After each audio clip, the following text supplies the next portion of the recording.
In today's video, I'm going to teach you how to add line items in Jobber.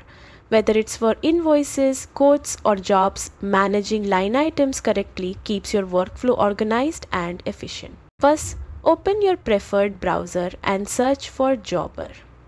Click the official website and log in with your credentials. If you're new, just sign up. It's quick and easy. Once you're in, navigate to the job, quote or invoice where you want to add line items. Look for the line item section, usually easy to spot with a plus button or a header. Click the plus button to add a new item. You will now see a window where you can either select from your existing products and services or create a custom item. This flexibility allows you to tailor line items specifically to your task. Now, fill in the details for each line item. Start with the name and a clear description, then add the unit price and quantity. If needed, include the service date for accuracy.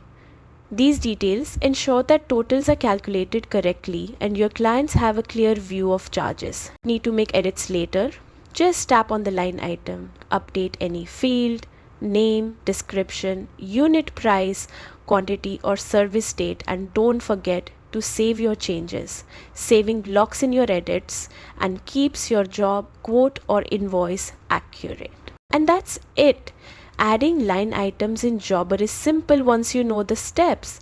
By following this guide, you'll manage your tasks, quotes and invoices with confidence and efficiency. Thanks for watching.